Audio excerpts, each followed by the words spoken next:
다 같이 찬송가 365장 함께 찬송하시겠습니다.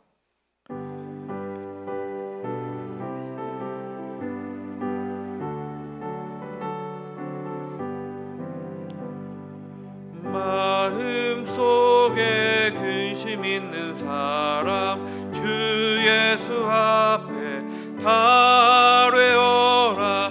슬픈 마음 있을 때에라도 주 예수께 아뢰라. 주 예수 앞에 달뢰어라. 주 우리의 친구니 무엇이나 근심하지 말고 주 예수께 아뢰라. 눈물 나며 깊은 한숨 쉴 때 주 예수 앞에 달뢰어라. 은밀한 죄 내게 있더라도 주 예수께 아뢰라. 주 예수 앞에 달뢰어라. 주 우리의 친구니 무엇이나 근심하지 말고 주 예수께 아뢰라. 괴로움과 두려움 있을 때 주 예수 앞에 달뢰어라. 내일 일을 염려하지 말고 주 예수께 아뢰라. 주 예수 앞에 달뢰어라. 주 우리의 친구니 무엇이나 근심하지 말고 주 예수께 아뢰라. 죽음 앞에 겁을 내는 자여 주 예수 앞에 달뢰어라. 하늘나라 바라보는 자여 주 예수께 아뢰라. 주 예수 앞에 달뢰어라. 주 우리의 친구니 무엇이나 근심하지 말고 주 예수께 아뢰라. 아멘. 사랑의 하나님, 감사드립니다. 우리가 주님 앞에 나왔습니다. 아침에 주님께 예배하며 기도하게 하시니 감사드립니다. 우리의 목소리를 들으시는 주님을 의지하며 그렇게 살게 하여 주시옵소서. 우리의 어려움이 있습니다. 아픔이 있습니다. 주님께 내어 맡기게 하여 주시옵소서. 그 소원을 주님께 맡겨드릴 때 주님께서는 들으시고 역사하여 주시옵소서. 주님께서 가장 좋은 것으로 채우실 줄을 믿습니다. 그 믿음이 강건하여 믿는 마음으로 주님께 기도하는 우리가 되게 하여 주시옵소서. 다른 것에 매달리고 다른 것을 의지하지 않게 하여 주시고 오직 주님께만 의지하는 우리가 되게 하여 주시옵소서. 주님께서는 모든 것을 하실 수 있으신 우리 아버지십니다. 그것을 기억하게 하여 주시고 아무도 그 어떤 것도 없다고 느끼는 그 시간에도 주님은 우리의 목소리에 귀를 기울여 주시고 계심을 우리가 믿고 나아갈 수 있도록 인도하여 주시옵소서. 삶에서도 주님을 바라보고 의지하게 하여 주시옵소서. 이제 주님의 말씀을 우리가 함께 묵상합니다. 주님의 말씀이 우리에게 들려오게 하여 주시고 보이게 하여 주시옵소서. 예수 그리스도의 이름으로 간절히 기도드렸습니다. 아멘. 열왕기상 17장 17절부터 24절까지 말씀입니다. 열왕기상 17장 17절부터 24절까지 말씀 우리 한 목소리로 읽겠습니다. 2일 후에 그 집 주인 되는 여인의 아들이 병들어 증세가 심히 위중하다가 숨이 끊어진지라. 여인이 엘리야에게 이르되 하나님의 사람이여 당신이 나와 더불어 무슨 상관이 있기로 내 죄를 생각나게 하고 또 내 아들을 죽게 하려고 내게 오셨나이까.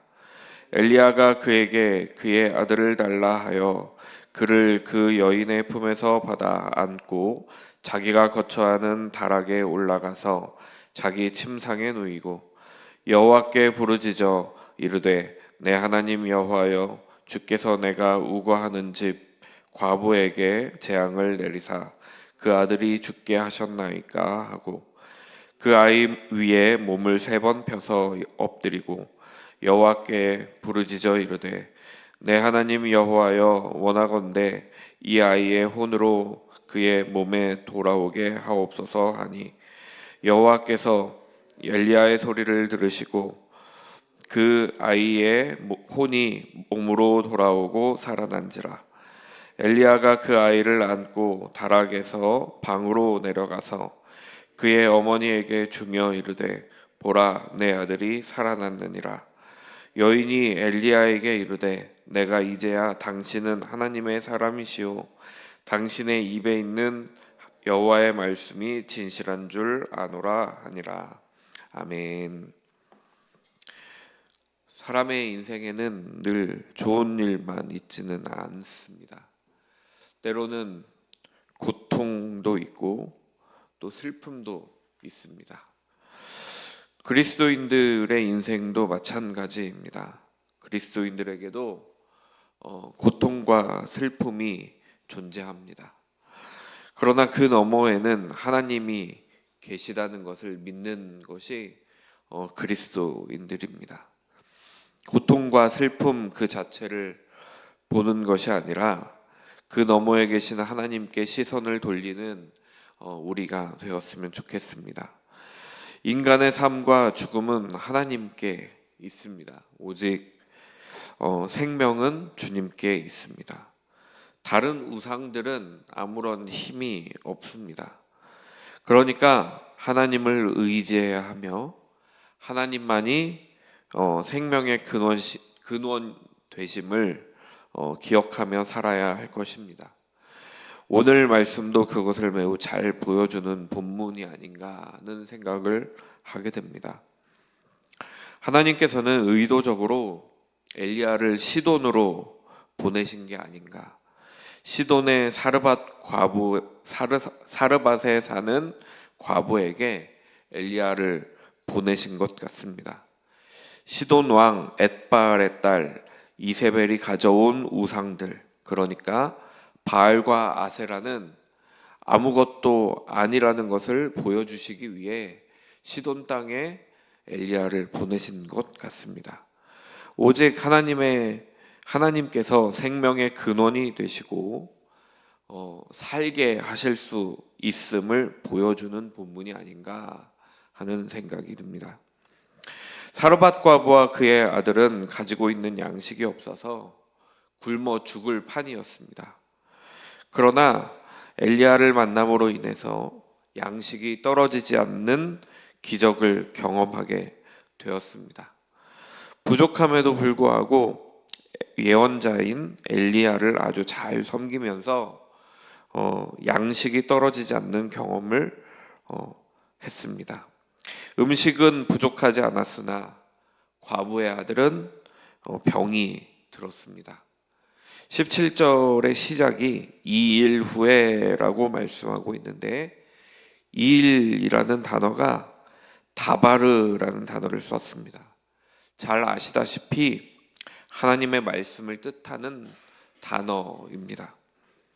하나님의 말씀이 그대로 이루어지는 사건 그 이후를 말씀하는 것 아닌가 싶습니다. 하나님의 말씀이 그대로 이루어진 일, 그러니까 통의 가루와 기름이 떨어지지 않는 그 일이 일어난 후의 사건입니다. 그렇게 하나님의 말씀이 이루어진 뒤에 그 과부의 아들에게 병이 생겼습니다. 그리고 결국에는 숨이 끊어져 죽음에 이르게 되었습니다. 이 숨이 끊어지다 할 때 끊어지다라는 단어를 로야타르라는 단어를 썼습니다.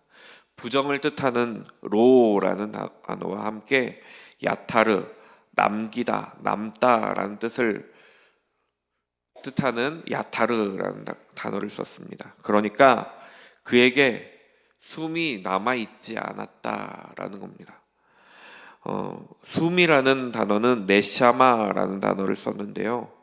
호흡이라는 뜻도 있지만 그 안에 뜻을 보면 신적 영감이라는 뜻도 가지고 있습니다. 이 단어는 사람을 창조하실 때 하나님께서 불어넣으셨던 그 생기라는 단어와 같은 단어입니다. 그에게 숨이 남아있지 않다라는 것은 호흡이 그에게 남아있지 않아서 죽은 것을 말씀하는 것입니다.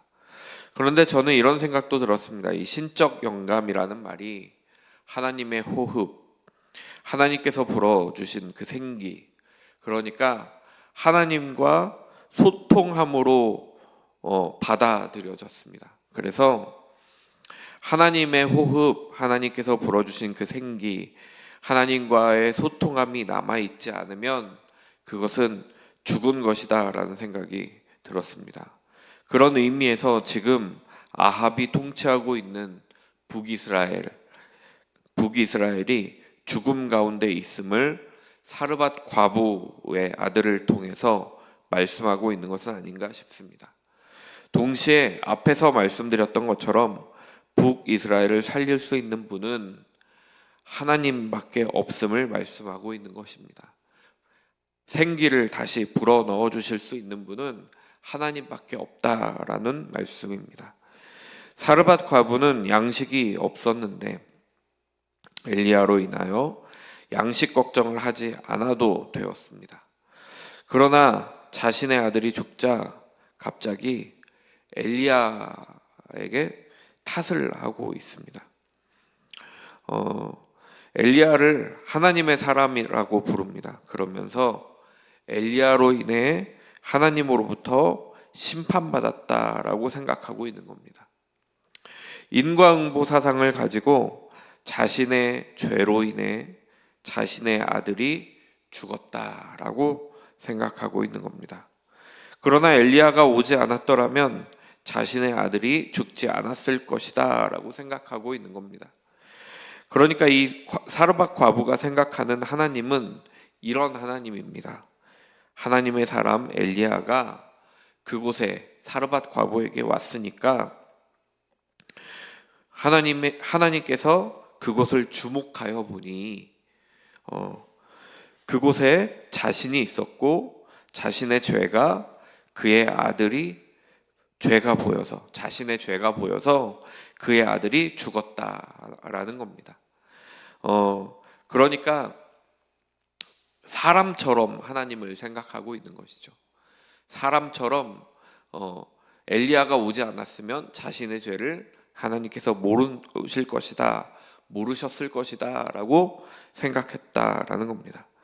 그래서 엘리야에게 자신과 무슨 상관이 있어 이곳에 왔습니까? 하고 따지고 있는 겁니다.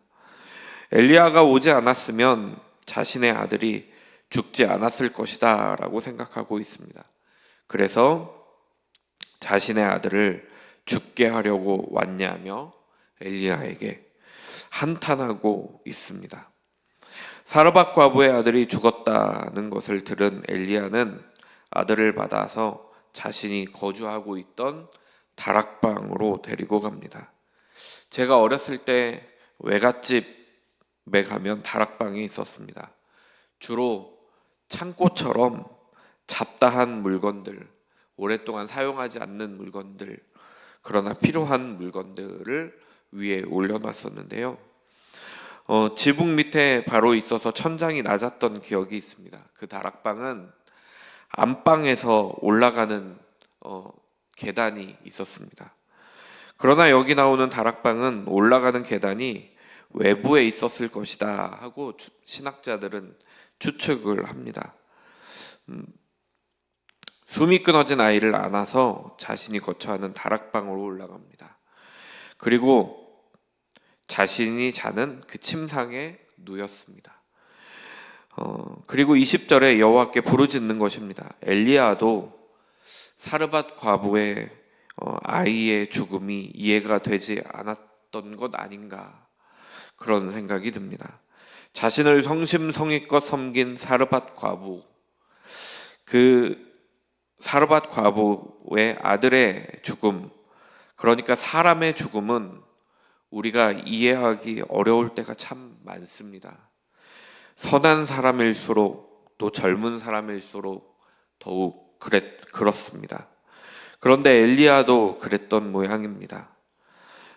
하나님의 사람이라고 불리던 사람이었고, 구약 성경에서 예언자 중 가장 권위가 있다고 여겨지는 엘리야도 혼란스럽고 이해가 되지 않았습니다. 그러니 우리도 어쩌면 우리가 이해가 되지 않는 것이 어쩌면 당연해 보이기도 합니다. 엘리야가 이렇게 기도합니다. 내 하나님 여호와여, 주께서 또 내가 우거하는 집 과부에게 재앙을 내리사 그 아들이 죽게 하셨나이까 하고 부르짖어 기도합니다. 또라는 단어를 사용한 것으로 보아 이전에도 이런 일이 있었던 것으로 보입니다. 또라는 단어는 감이라는 단어인데요. 까지도 혹은 게다가 이런 뜻을 가지고 있습니다. 이런 일이 한 번이 아니라는 이야기겠죠. 그러니까 내가 우거하는 집 과부까지도, 혹은 게다가 내가 우거하는 과부에게, 이렇게 번역이 될 수도 있는 것입니다. 재앙이라는 단어는 라라는 단어를 썼는데요. 때로는 이것이 죄, 악한, 이런 뜻을 가지고 있습니다. 또 때로는 그 죄에 대한 악한 행위에 대해서 벌을 내리는 그 벌을 뜻하는 단어이기도 합니다. 그러니까 사르밧 과부와 같이 엘리야도 그의 죄로 인한 심판이 아닌가 하는 생각을 하고 있는 것처럼 보입니다. 그러나 엘리야는 생명을 거두신 것도 여호와 하나님이시고, 또 다시 살리실 수 있는 분도 여호와 하나님이시라고 굳게 믿었습니다. 이제 엘리야는 아이를 자신의 침상에 눕히고 아이 위에 몸을 3번 엎드려서 다시 기도합니다. 내 하나님 여호와여, 원하건대 이 아이의 혼으로 그의 몸에 돌아오게 하옵소서 하고 기도합니다. 시신 위에 반듯하게 엎드렸다가 일어나는 행동은 여기뿐 아니라 다른 곳에서도 나오는 상징적인 행동입니다. 아마도 혼이 그의 몸으로 돌아와서 그 누웠던 시신이 일어나게 해달라라는 기도를 하며 상징적으로 그렇게 행동하는 것으로 보입니다. 돌아오게 하옵소서 할 때 슈브라는 단어를 썼습니다. 아시겠지만 회개하다라는 단어로 많이 쓰입니다. 하나님께 돌아가다, 하나님께 돌아서다 라는 단어로 많이 쓰이는 단어입니다. 엘리야의 아이를 향한 기도의 내용이 저는 마치 북이스라엘을 향한 기도처럼 들렸습니다. 그런 의미에서 저는 이 사르밧 과부의 사건이 지금 이 위치에 들어간 의미가 분명히 있다라고 생각합니다.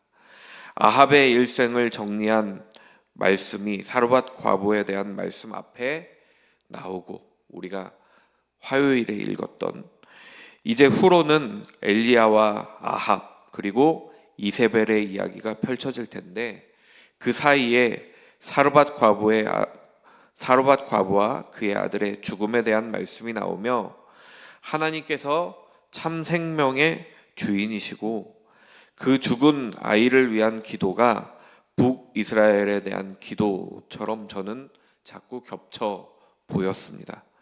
지금은 혼이 돌아오게 해달라라고 기도하고 있지만, 분명 북이스라엘을 향해서는 그 땅 백성들이 하나님께 돌아오게 해주십시오 하고 기도하고, 또 아합이 이세벨이 하나님께로 돌아오기를 엘리야는 기도했을 것입니다. 여호와 하나님께서 엘리야의 부르짖음을 들으셨습니다. 그래서 그 아이의 혼이 몸으로 다시 돌아오고 살아났습니다. 아이가 살아난 것은 엘리야의 능력이 아니었습니다. 엘리야는 단지 하나님께 부르짖었습니다. 여호와께서 들으셨다라고 말씀하셨습니다. 그러면서 여호와의 능력, 여호와 하나님께서 살리셨음을 분명히 하고 있습니다. 생명의 주관자이신 하나님께서 그 아이를 다시 살리셨습니다.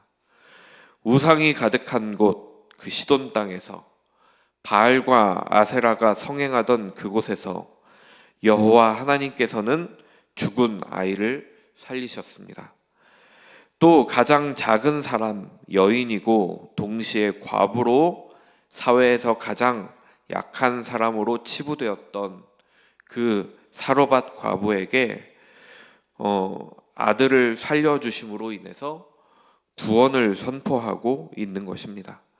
바알이 참 신이 아니라 하나님께서 참 신이시며 참 하나님이심을 증거하고 있는 것입니다.